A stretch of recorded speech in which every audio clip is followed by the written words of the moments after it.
Like listening to Toxic Radio? Goddamn right. Well, don't forget, this is the 21st century.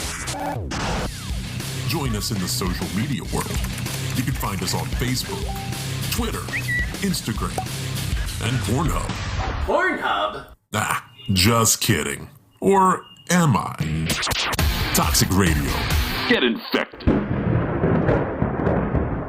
Master, dinner is served. Igor, it's not that I don't appreciate the effort, but you know I prefer my meals uncooked. And how many times have I told you about using garlic? Yes, Master. Forgive me, Master. Please. Bite into Paradelphia. Thursday nights at 8, only on Toxic Radio. Paradelphia, because what if it's all true?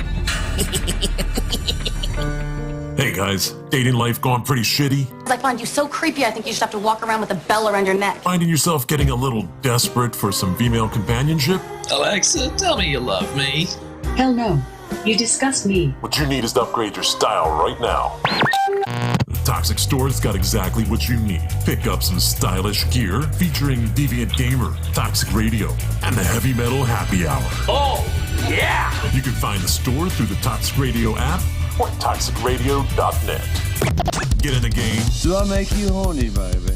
Get yourself a little love. That guy's getting boobies. Yeah, he is. Toxic Radio and the Toxic Store. Don't buy it safe. Buy it toxic.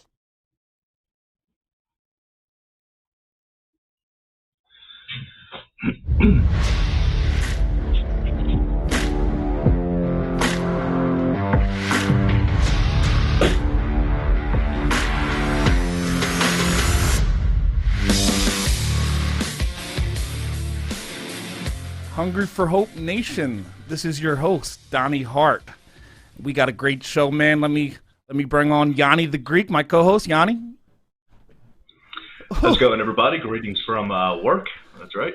I couldn't make it out of the office today to join you in the studio there, Donnie, but nice to see you on the screen anyway. All these people thought you were lying when you said you were a fancy, big-time business guy or whatever it is you are, man. They'll be proud you weren't lying. Yeah, I mean, there's all kinds of proof in here. This is definitely my office. Okay, I mean, I got accolades above me. All right, so all of those, all the haters, the Yianni, the Greek haters, eat your heart out. Is that a football behind you, Yianni? Yes, it's a gift from a business associate. What do you play for the Eagles, or what do you work for the Eagles? I don't need to answer that right now. That kind of answer is confidential, Donnie. I take my job very seriously, so I'm not going to break any rules here, even on the podcast. Oh man, break the rules, man. But how are you, though? Why don't you tell everybody how you are? I'm great, Yianni, man. It's great to be here every day on Hungry for Hope podcast. It's a good day, man. I love it. We were just talking, man. How about we're talking Brady Levold, man. I mean, yeah, those. We've been talking about him all week. Every like 2 minutes, Yianni calls me up. He's like, "Remember when he said this? Remember?" Yeah, I got it, Yianni. I've been trying to tell you to get him back on the show. I mean, count me as vote number one for part 2 of Brady Levold. But great episode. I recommend everybody go out there and check it out. 2 weeks ago, was it 2 weeks ago now? Yeah, 2 weeks ago. Time flies when you're having fun. what so anybody who didn't listen, man, Brady's story, man, he was a professional hockey player. He was a big time prospect. He had what from the outside it looked like he had everything, right? And he had some childhood trauma, some sexual abuse as a kid, some horrible stuff nobody should ever have to go through. And he had some mental health issues, and he just kept on hiding all this in because you're a pro athlete. The last thing they're looking for a weakness. And I just thought everybody's telling you. Yeah, like everybody's telling you as a professional athlete that and he even said that he's worried that he'd be considered soft and stuff like that for telling people. So it's a fascinating story. Really something. I mean, just a human interest story besides just being a great sports story. But he's a young man. Finds out that he has this great hockey talent, really loves the sport, and trying to kind of push and make his dream. A lot of things got in the way that didn't allow it to happen. But he's bounced back, and he's trying to make his name in the hockey world in a different way right now. Much like a friend of mine that does a podcast on Wednesday nights at 7. I like that, Yanni. Yeah, I could relate to him so much. He was talking, I did the pro wrestling. That's no secret. And when you're trying to be a professional athlete like that, and it's something you dedicated your whole life to, like wrestling's all I ever wanted to do. Brady was playing hockey since he was a little kid, and so many people tell you can and you're not going to. So when you get that close, when you're finally at that point, the last thing you want to do is give anybody any kind of indication. What's the word I'm looking for? Indication. I was a wrestler, not a scholar. Indication that there's something wrong. They're all looking. There's so many other people competing, and there's people all over the world who wants to be where you're at. So you can't let anybody know mental health, addiction problems, that you're battling with something from your past, like sexual abuse, like Brady talked about. That's a weakness, and we see it as a weakness, and we're scared to let anybody know. Like the craziest thing Brady was saying when he didn't want to tell. They had doctors. He's a professional athlete. They have help available. That's the last thing. He thought if he opened up and told them about his problems, they'd label him and he'd be gone. And it was just amazing. Amazing story, man. I love this story. I love that he was so open about it. He said he shared stuff with us that he's never shared. We get that a lot. People said they feel comfortable sharing stuff that they never shared anywhere else. He said stuff that, some of his lowest moments, man, talking about stuff like sexual abuse and addiction and blowing your shot at the NHL, man, that's nothing easy. But the thing that he had in common with so many of our guests, and in common with why I started the show, why me and Tim started the show, was to share our story, stuff that's not comfortable, stuff we don't want to talk about. But we know, at the end of the day, we know our story can help people, can inspire people, or can, stop somebody from going through what we went through. You can never go back and change your past. Trust me, I tried, and you can't. So all you can hope for is use your past for something good, and I feel like that's what Brady's doing. Didn't you get that, Jan? Definitely. I mean, it actually kind of sparks a question for me. What have you seen? You doing Hunger for Hope here? Now we're up over almost a year and a half. Is where we're at. I mean, what's it done for you that you kind of didn't expect? I mean, something. You started doing a podcast. Famously, you didn't even know what a podcast was when you started it. Now here we are, all this time later. What do you say? It poured gasoline on the fire that was already burning up. When I kind of got into Hungry for Hope, life was pretty good, but I felt like something was missing. And getting around these other people who went through stuff like me, and having these amazing guests, I feel like they're doing me a service. They feel like sometimes I'm helping them, I'm putting them on the show, but no, our guests do me a service. Having these other people, realizing they have that same fire, that same thing that inspire people, hearing their stories has inspired me. But the thing that inspired me the most, I never thought about Hunger for Hope. The first time when somebody would reach out to me in private, it happened after the first episode. People would reach out to me, people you would never expect, and they said, "Hey, I just want you to know, I listened to the show, and I went through this, or my son went through this, or my grandma, whoever, and they really struggled, and we don't really talk about it, but listening to your show gives me hope. Just hearing other people actually telling you, it kind of validates what you're doing, and there's people actually out there listening, and a lot of people don't like talking about this stuff, and nobody should ever have to open up about their past unless they feel comfortable with it, but sometimes just hearing other people talk about it, there might be somebody out there and watching, and they realize, hey, I'm not the only one going through this.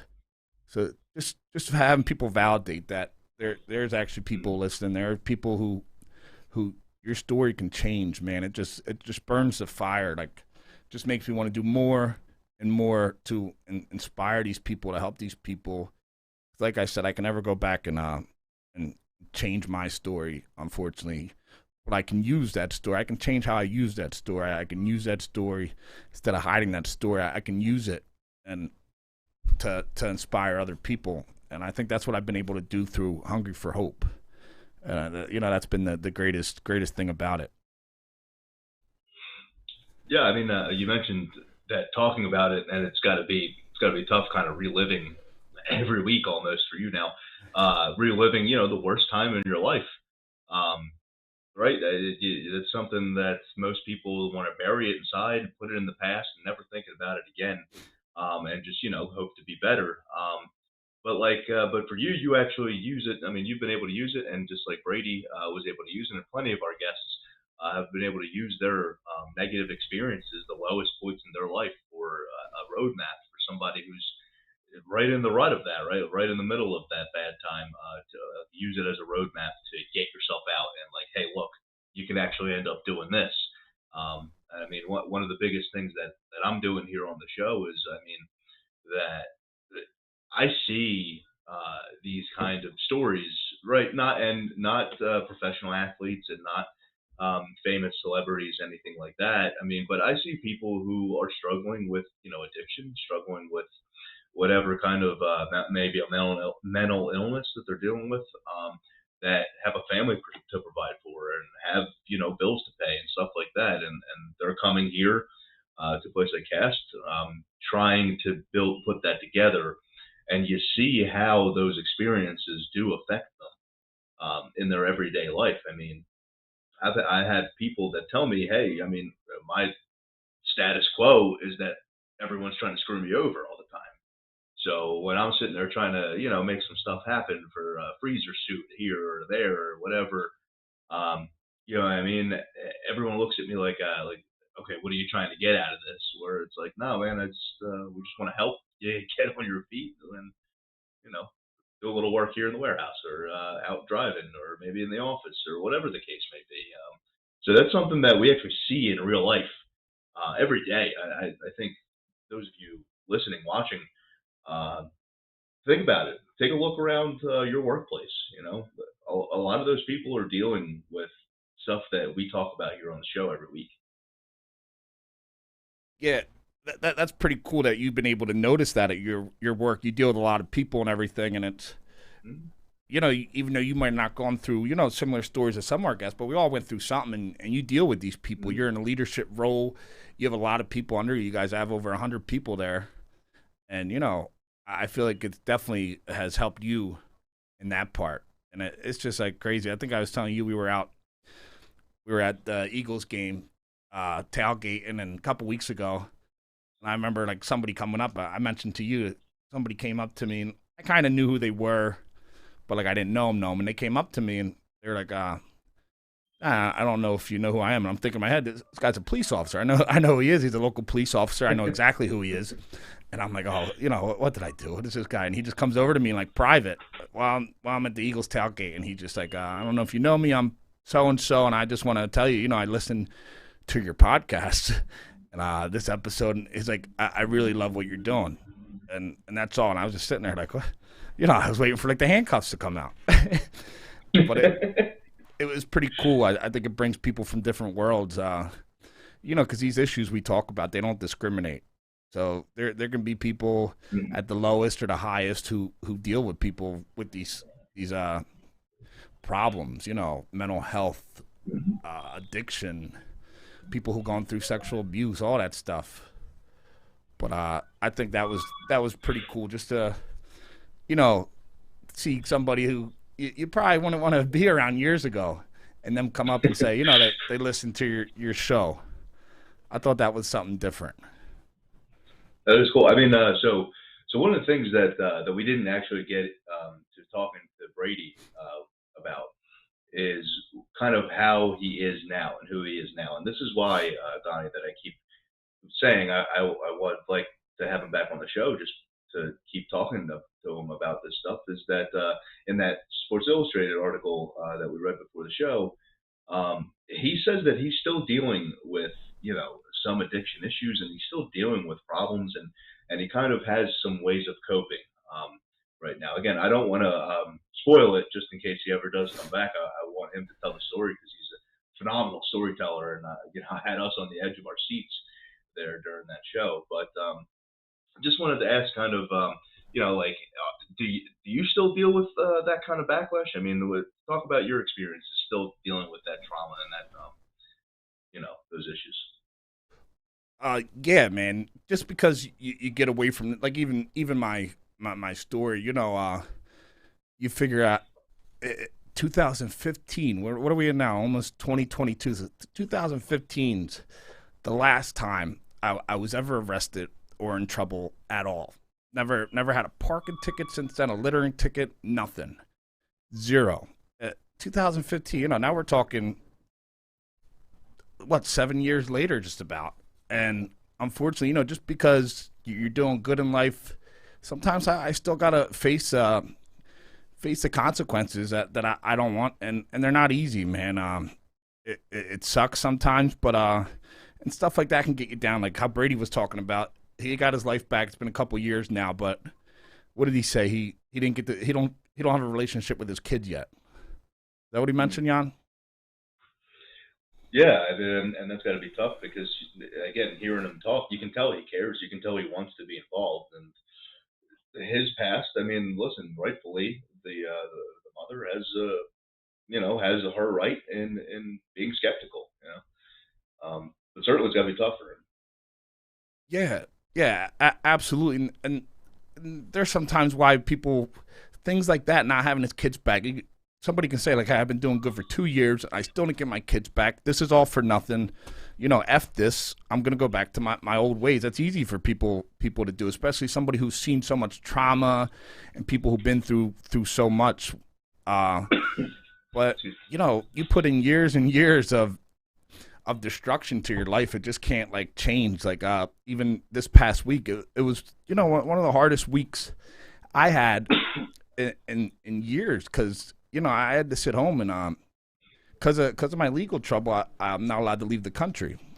So my friend Freddie and Sarah, my best friends in the world, they've been there through good, bad, everything.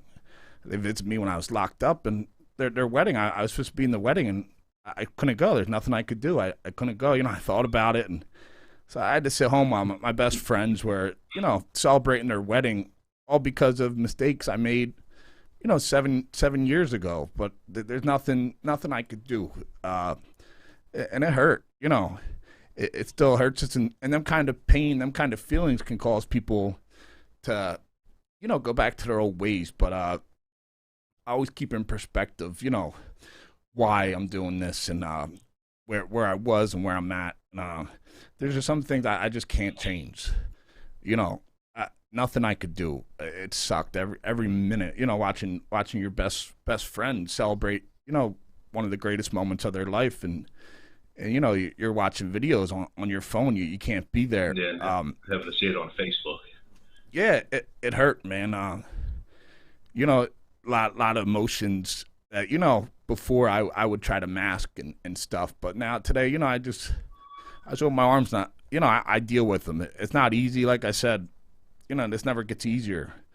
But stuff like that, it's not as we're talking, something because over 7 years ago, I'm still having things in my life today, interrupted by that. And there's just nothing I can do, man. I can just use that and use that pain I felt sitting there while, people I love the most are celebrating such a moment and they're in Dominican Republic and they're having such a good time.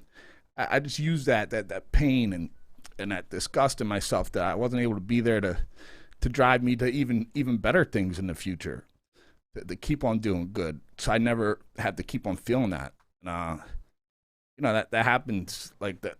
I think that goes back to what Brady was talking about. Like he's doing good, but he still can't. He can't change. If he can't see his kids, man, all he can do is keep on doing good. So there's every day.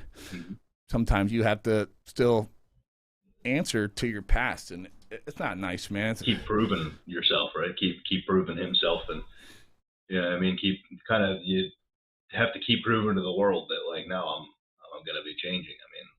And Donnie, as you were talking about it, some things kind of dawned on me a little bit. I think I kind of saw that in you a little bit. How much not being able to be there has kind of like, I could just tell a little something. I know the way you are, and the way you said it just now, I'm like, it clicked with me. I'm like, oh, yeah, that's right, man. Like, this is like an event that this guy would have loved to be at, and Yeah. yeah, and so I'm very impressed that, like, you're able to sit here right here with everybody watching and tell everybody, man, that's again, that's toughness right there. That's the kind of stuff that the world's changing and heading that way, and I think people are gonna be better for it.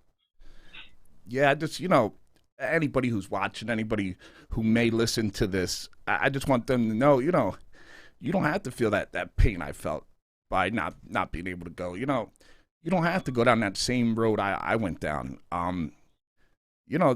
There are the consequences you have to pay, man. You can, you lose your freedom, lose spending, the greatest moments of your best friend's life with them, and events like that. And these are all stuff that happened because of actions I made in a bad place, 7 years ago. And like I said, man, it's never easy, but knowing that I have the pen to my future and I can write what I do. I still can't change. Sometimes you're gonna have to, have consequences that are because of something you did a long time ago. You got the pen? Got the pen. I just know from here on out, I control if I make another mistake that will keep me from going to an event. I can't control if that things I did back then stop me, but I can control now if I take myself away from being free or anything. Like, I control it. I'm in control of my life, and so yeah, it wasn't easy, man. I'm a happy guy, a lot of energy, but just seeing people, you feel like you let them down.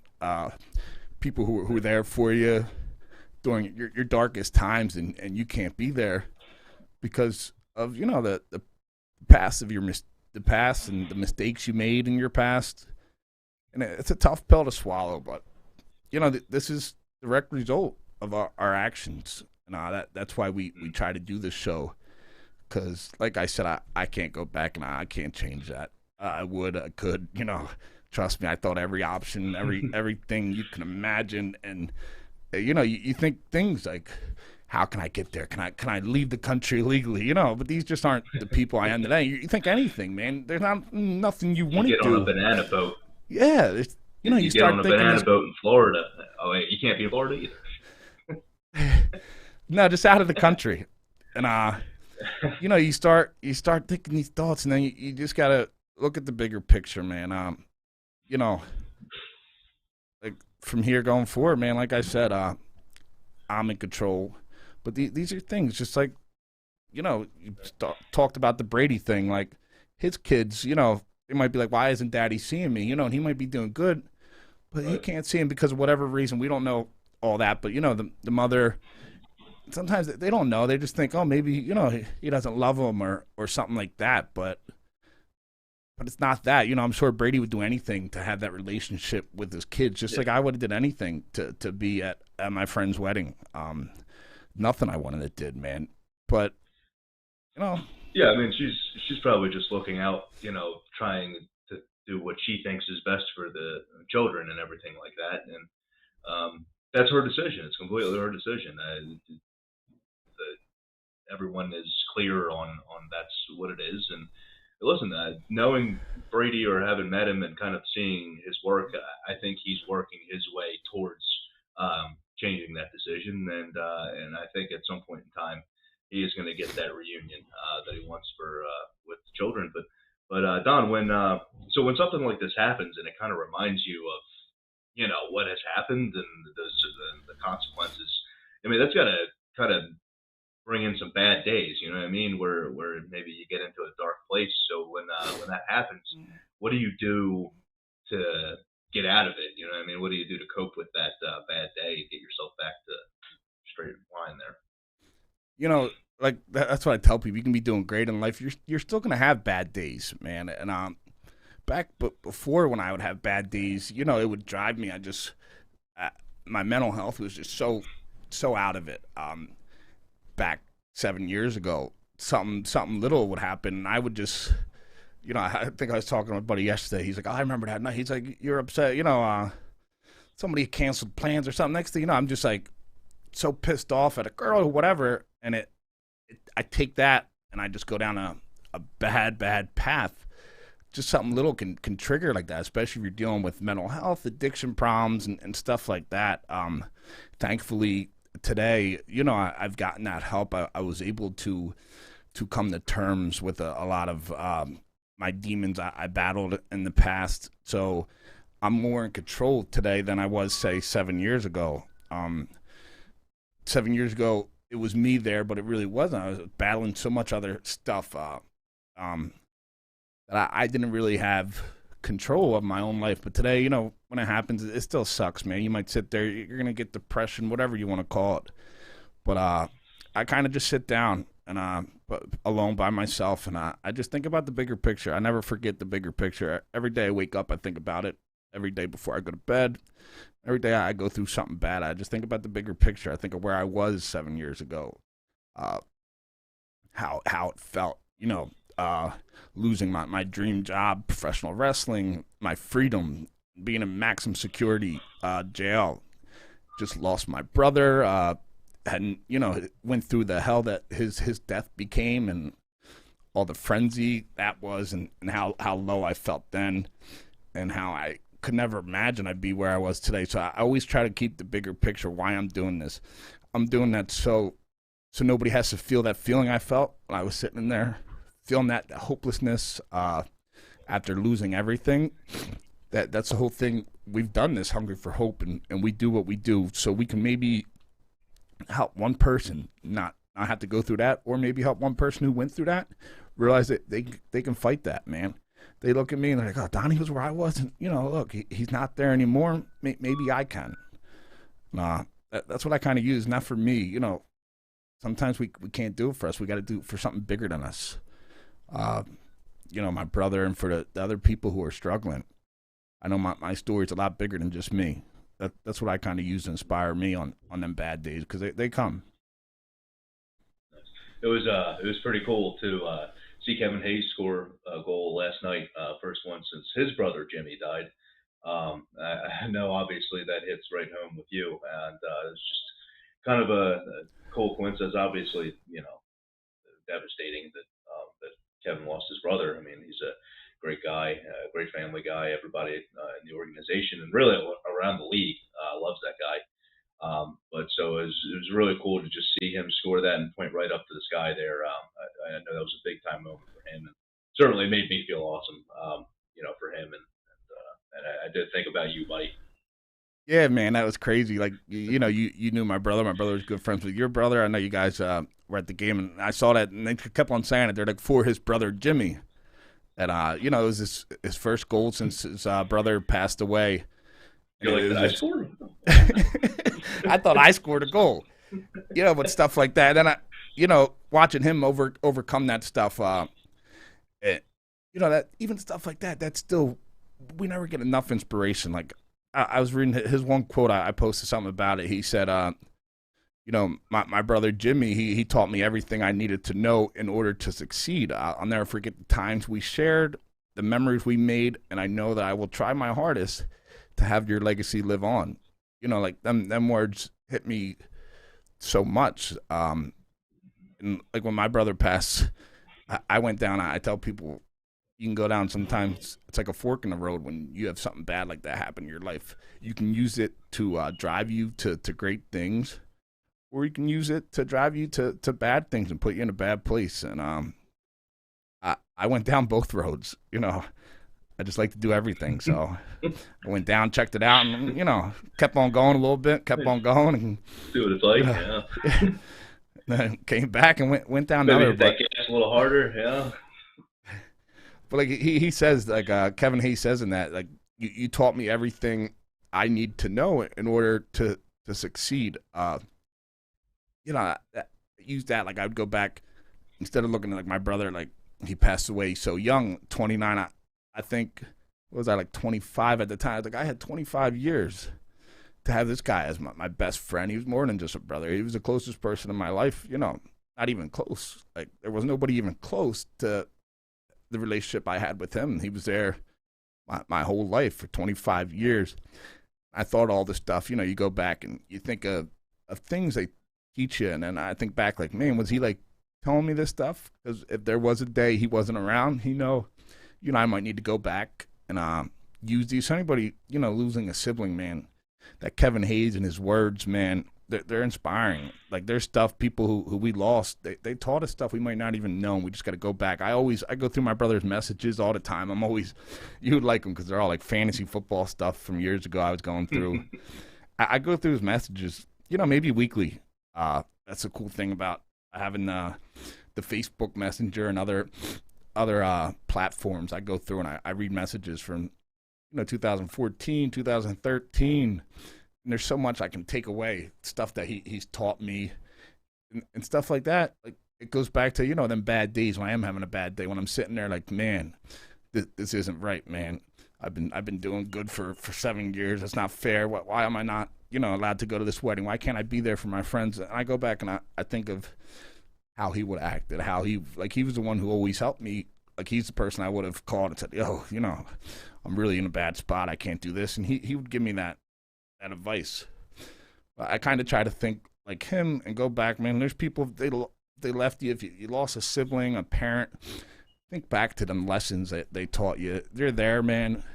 And sometimes we don't even know they're there. Like, they're there. Absolutely. Yeah, I mean, that relationship with a brother is something that like really special. I mean, with any sibling, I guess. I only have one brother. But like you just are able to confide in them. No one gets you, understands you more than your sibling. They grew up the same way as you. They think the same way as you, no matter how different you may be. My brother and I are pretty different individuals. But we have a lot of the same things that we like. But he gets me, where I'm coming from, whatever it is that I'm complaining or just kind of asking for advice. He understands where I'm coming from and is able to, give me advice that would come from me, that I'm not seeing clearly. And so that's why, to me, knowing about your relationship with Jimmy and seeing the thing with Kevin is just, it speaks to me too. And, that's something that I value in my life. And I know that you did, of course. It's just something I couldn't imagine having to deal with. But that whole thing that you have the messages and everything, that's so cool. That's really one of the coolest things that I've heard. Yeah, I question stuff. So the hardest thing, you knew my brother, my relationship, my brother and your brother, real similar relationship. Your brother's about the same age older than the difference between me and my brother. When he passed, I think I questioned everything, and it was hard. Mine was a little different, and because how he passed it and how it became like this big media frenzy, and then not getting the answers. That was like the hardest thing. People who don't know, my brother passed away while he was backpacking in Southeast Asia.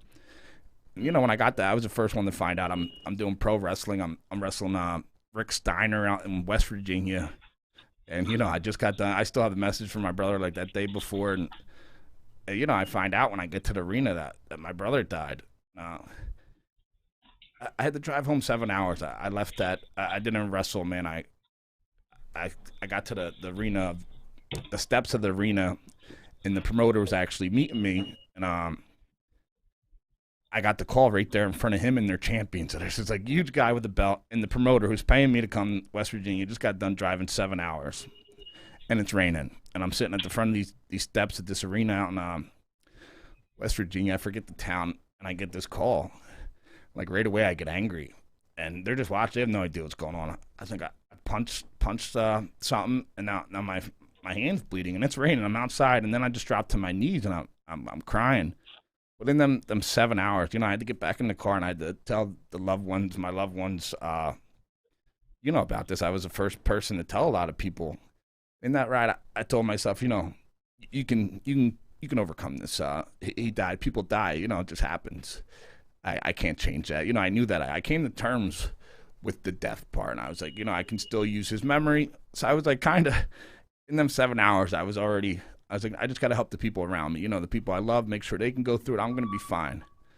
And then as the days went on, the more stuff came out, and we never got the answers. Like you were around when it happened. You remember it was pretty crazy when my brother died. It was you're dealing with this in the newspaper, everything.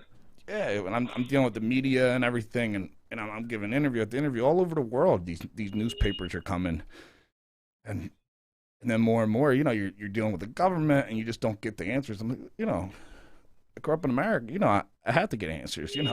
It's American. They're telling you like the craziest. His body is cremated. We don't have an autopsy. We don't have a cause of death. And if you want it back, you got to give us thousands of dollars. And you can pick up his ashes at the Philly airport. Like what? This can't happen. And that's what really broke me. People don't know that part. And I just fought and fought, and there was no answers to be found. And the more I fought, the deeper I got. And I just questioned everything. But now, now I realize sometimes I just realized maybe I had to go through this for a reason. That there's a bigger picture. Maybe so somebody else is losing a sibling, and maybe they don't have the strength to make it through. And maybe they need somebody who's gone through it, somebody like me who can say, hey, this is how you do it. It's going to be all right. I did it. You can do it. I just had to think there's a bigger reason for everything we go through. Anybody who's losing a sibling, it's hard. And like I always say, I used that moment to take me down to depths I never knew were possible. The lowest of the low, and happened quick. A lot to do with mental health. Just an event like that, and there was other factors, and they sent me fast, man. It was so fast. I didn't realize it happened. Like a blink of eye, I lost everything. And I used that same thing that sent me as far down as I ever went. I'm using that same thing to get me out of there. So you can use that. I always tell people, like you can, like even Brady, our guest Brady, he can use that same pain he feels not being able to see his kids. That's a pain that probably in the past caused him to go do drugs, and that's a pain that can cause a lot of people to do bad things. But you can use that same thing to strive for greatness. Like I used the same thing that broke me. It's the same thing I used to make me today. No difference. Nothing. My brother's still dead. Still don't have answers. Nothing's changed. Same thing 7 years ago. Here we are. Nothing's changed. But how I look at it. That's why you can look at the picture any way you want. And I like the way you put that too. Is that okay? You deal with what happened, and okay, like, hey, it happens. It's something that you deal with in life, but then you don't realize how it's going to affect you until down the line.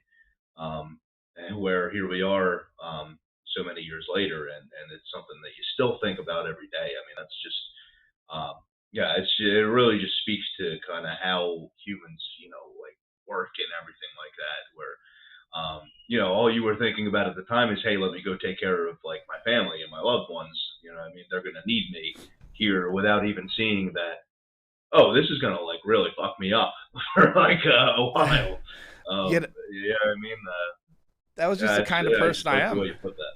Yeah, like that was all I thought about. I swear to God, the whole ride. That's all I'm thinking about. Like, how are the people I love the most that are dealing with the same thing? They're dealing with the same thing, a losing a son, a brother, whatever, grandson, whatever it was. I cared about their pain. I'm figure I'll be fine. So that I already decided within a couple hours that it wasn't gonna destroy me. So next thing I thought, how to help the people around me, and that's just how I am. I always wanted to help and protect people, and I never realized, the person who needed the most protection, the most help was me. And sometimes we do that, man. We try to help the people around us, and we don't even think. Like not 1 minute did I ever sit down and say, how am I? How is this affecting me? Yeah. It happened so quick, and but. Well, yeah, I mean, you've been able to take it, and you had to go through your deaths and everything like that, but you've turned it into a podcast and a nonprofit that's trying to get off the ground here, and I mean, we got the firepower to do it. But this podcast has taken on a lot of different faces. since you and him started it back in what was it, last spring? Yeah, it was 2 weeks before COVID. It was 2 weeks before COVID. I'm sure that's helped a lot too. The COVID thing has helped everything. Yeah, we the first episode we really did, we had El Wingador on. It was right away I knew who I needed on this show. Bill Simmons, El Wingador. He was a good friend. And some Greek guy from South Jersey. And no, that wasn't it. No, not yet. You came in later, but you came probably a few months later. You came into coming into a world. You weren't coming from prison or addiction. Me and Tim used our stories of our past, overcoming our past, to kind of build Hungry for Hope. And then we brought you in a whole different perspective. I know you deal with, there's 100 people, over 100 people at your work that, you're in charge of most of them. Learning from this show, what have you taken from this show, Yianni? It has to be a whole different world for you. Yeah, I mean, it has helped me understand those people a little better, honestly. Now that I think about it, I mean, again, where we're situated and everything, I knew that there, are these kind of people and the kind of jobs that we offer as well too, that there are these kind of people that seek them out. And, early on doing the job that I do, I didn't really understand. I just kind of chalked it up to, oh, well, they just didn't want to work here or whatever the case is. But, in doing this and digging into, these kind of issues and everything like that, I'm able to, I guess, be more receptive to what they're telling me. I'm able to ask people questions like, hey, all right, so what are you upset about? You know what I mean? And kind of get to the root of what is bothering them or what's disgruntling them or whatever the case may be. And I think in doing that, in investing that time and that effort into them as a person, I'm able to kind of reach out to them a little more and get some more out of them as an employee even. And again, in doing so, I've been able to fix some processes that we're doing around here. You know what I mean? Some thing that people don't talk about is the employees, labor employees, right? They see what is flawed with the company, but many supervisors don't listen because they think they have all the answers, or hey, this is just the way it's done, or whatever the case may be, and they're not willing to listen. Whereas if you cut through what people are saying, what they're complaining about, and actually listen to, oh, well, wait a minute, that sounds like it's a flaw in the process. Why don't I take a look? And then we're able to iron some things out that makes everybody's job easier. It's just, so I guess, it's just listening to people and understanding that, okay, the reason you think this is probably because of this, here's where I'm at, and let's kind of try to meet in the middle. So I have gotten a little bit better, I guess, at my job through doing this. Thanks to me. I've gotten a little worse at podcasting. I don't know. Yeah, I feel like the one word people get confused. There's a difference between empathy and feeling sorry. Like even my past, I came to terms with everything. At the end of the day, there was other reasons. Now I was able to come to terms with it because I sat down, with professionals, and I was able to clear mind and look back and say, oh, I did this. It all kind of made sense. And at the time, it didn't make sense. I just thought I was just some kind of flawed person, and it was only me. But then I realized, you sit down, people are like, this happened because of this. I never used them as excuses, man. Biggest thing that led to my turnaround was taking full responsibility. Never once did I look to blame somebody, point the finger. Only person I was pointing at me, man. At the end of the day, I'm a grown-ass man. I make grown-ass man decisions. Sometimes they're wrong, sometimes they're right. We can't come to terms and take responsibility. There's no hope for you. But I can still look at it and say, oh, now I understand why I did this. I'm not looking for an excuse. I'm not making no excuses, man. I'm pointing the finger at me. That's what grown-ass men do, but I can still understand why I did stuff. So, you can understand. You might look at somebody, you don't feel sorry for them. They still, they don't have the job because, they messed up. But now you can understand, oh, they didn't come in because they were dealing with this. Oh, they had they had addiction problem, they had mental health. Oh, they lost. Then you kind of understand. You understand them as a person. I feel like more. I feel like that's what I mean, I've learned. understand.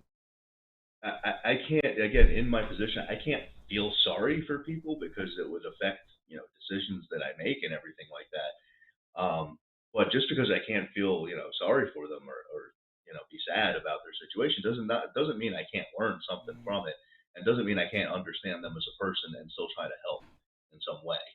Um, I mean, just people have problems, you know what I mean? People grow up, and they end up in a situation that they're in, be it that they made mistakes, or I mean, maybe it's just something as simple as someone had a child too early on in their life, and what I mean, they want to take care of the child. Children cost money, and then you get into bad financial situations. Like these are real life things that happen. I mean, and it's not just I mean, yeah, sure, on the show we want to talk about some higher profile type situations and people that had, really were going to make it and everything. But what we got to remember is that there's normal everyday people that are dealing with this kind of stuff and have normal everyday people problems that they can't solve because of it. And again, understanding them, knowing what they need of you, you can kind of meet in the middle and go, listen, I understand what you need of me. This is what I need of you. How can we make that happen? And again, I can't sit here and feel sorry for somebody that they have, an addiction issue or money problems or whatever. I can't, because I need to make what the right decision is for the company. But I also can't dismiss that outright as in like, oh, okay, then I can't do anything for you. I need to find a way to meet in the middle and do something that helps both parties. And for the most part, when that happens, good things happen. They end up being a good hire. They end up being a good employee. They end up being a good person that you want to go to work with every day. So that's what I'm trying to do here. Does it work out every time? No, especially in the past, couple of years with the whole COVID situation. I mean, you've heard me complain about it on the show, Don. It's impossible to hire. It's impossible to find, the right fit and everything like that. But that doesn't mean that we're not going to try. It doesn't mean we're not going to try and treat everybody the same way. And if it works out, it's going to work out. Yeah, and sometimes even these. Have you learned from the show, man? We've heard stories. Like I always say, when I was going through my stuff, I just thought like I was like the worst person. My story was the worst. And we've had these people on with these stories that just like, not as a competition, they just blow my story away with trauma and tragedy. And some of these people, they didn't choose this.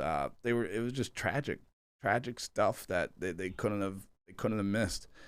Does it make like everyday issues you have now, seeing these issues people go through and hearing them and being live with them in the studio or on video and them telling you the story, how they went through this? Does it make like little problems you have at work? Like, oh man, you're real pissed off because whatever happened at work, you can't, and you like sit back and say, man, I should be grateful. This person went through this. You ever notice that? Yeah, I mean, one thing that I mean, I guess I'd call it my superpower is I'm really able to separate, everything from work and life, just because of having to grow up in the company and everything like that. Work has always been work, and life has always been life, and I kind of am pretty good at keeping it that way. So making decisions and understanding people are two completely different things. I can understand someone, get what get the relationship fixed. But at the end of the day, I also have to make a business decision. So that makes things pretty tough, and that's why we end up in these predicaments. But if I can help somebody out for a little bit, I'll do that. And if I can help them out for a long time, I'll definitely do that. Um, I think what I learned from the show is, I mean, you get to sit there and talk to these people who are opening up and telling you all of the dirty details about their life. You know what I mean? That you normally don't get to. You're normally not sitting across for someone or on a podcast with someone for an hour talking about their life and all the parts that they don't want. And you end up learning some stuff about the details that can be applied to anyone. I mean, even someone without issues or without, what I mean? You kind of are able to relate the story or parts of the story, bits of the story, to someone in your life. And I just think it helps you understand people more. I mean, I don't want to call it like I'm being cultured, um, but like I'm just understanding how different people grow up and how different people like view the world that's different than the way I was. And we've talked about it a million times on the show. Race, even growing up here in the States, my childhood was very different than my friends' childhoods. I mean, we just do some different stuff. My parents know one way to parent, right, and yours know their way to parent, and everything like that. You can read all the books you want, but you're gonna do what you think is right for your child or the family. So yeah, I've had some different experiences, but that doesn't mean I know everything, right? I mean, there's people who grew up in Philly whose life was completely different than my neighbors or whatever. And seeing all of those different kind of people and being able to put them all together, and I mean, it just teaches you more about people and how they are, and the more you know about people, the more you're able to understand somebody new when you meet them. And that's something that I've definitely gotten out of the show, and hope to keep getting out of it.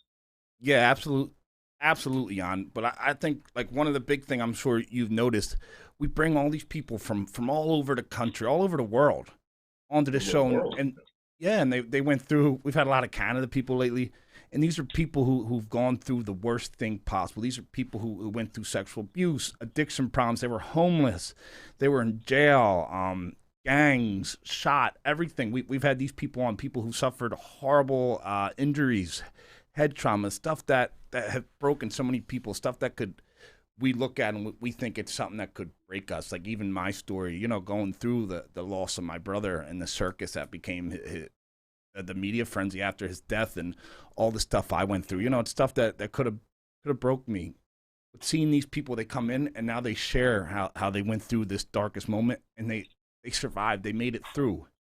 I feel like that helps so many people out there. Somebody is going through something bad. Somebody's down there. They just lost a sibling. Their parent just passed away. They're dealing with a sick parent, a kid who's addicted, a kid who passed away because of addiction. If they're going through sexual abuse, domestic violence, any kind of thing that can break people, they can look at our show. They can look at me. They can look at you. They can look at the guests we have, and they can realize, it doesn't have to break you. It can make you. We determine. You always determine, man. You can do it. There's people out there to help you.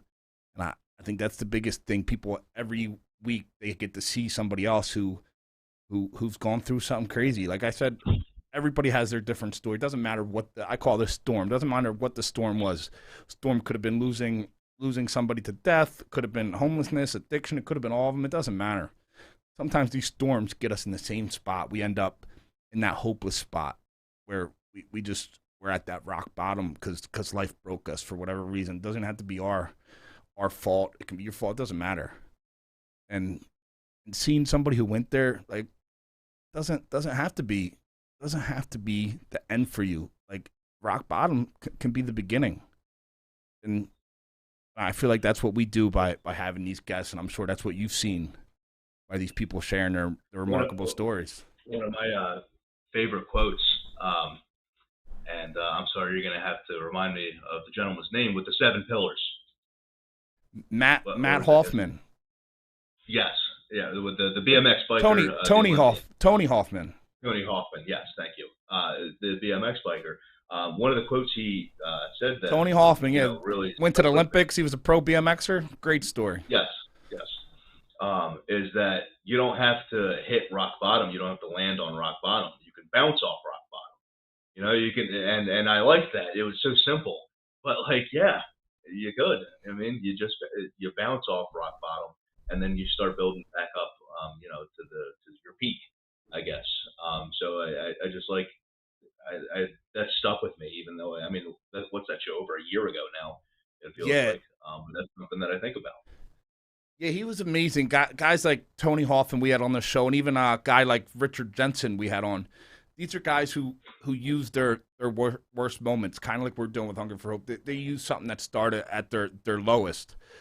Tony Hoffman was in jail doing 4 years, and he decided, even though he was homeless, he was addicted to drugs, he was in jail.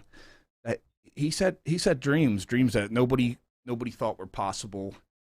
And he didn't just set dreams, because dreams are nothing unless you put the work in. He actually went out and he went after him, and he set up. That's why he did his 7 pillars of success. I think it's called, Jan, right? Yes.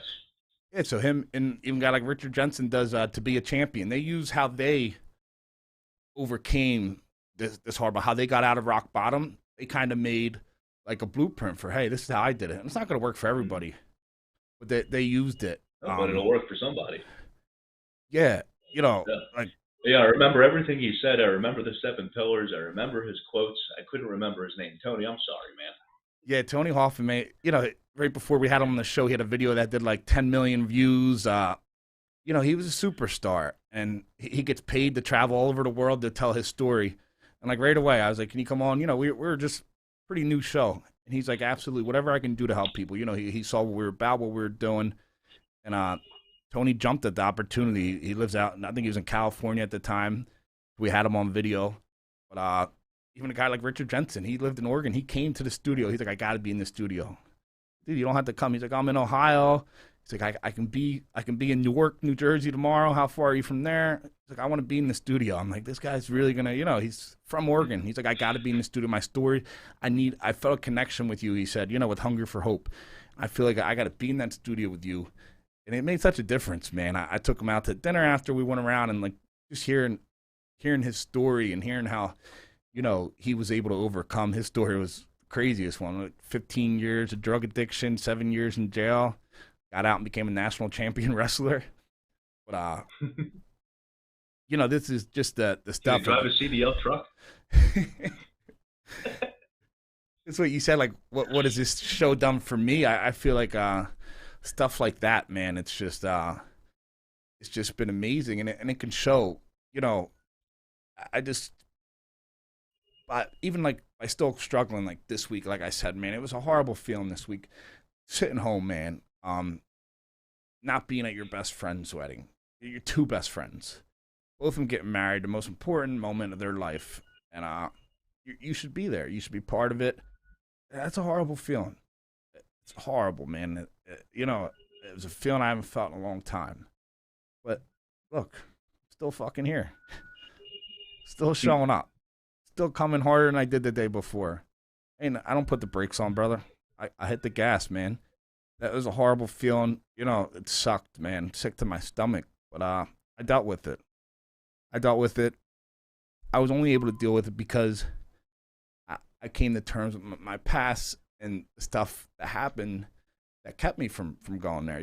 That's like the biggest thing. Anybody trying to do right, I feel like the first thing you got to do, you can't just start getting your life together unless you come to terms with your past.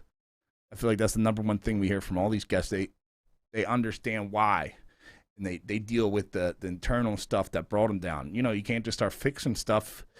You just can't start doing good if you didn't fix stuff before, because eventually, if I didn't come to terms with that stuff, what would have happened? I could have been 7 years of doing great, and then I would have felt that one feeling. It could take a year, it could take 5 years. That one feeling can come where I'm sitting there and I'm feeling bad because I can't be there.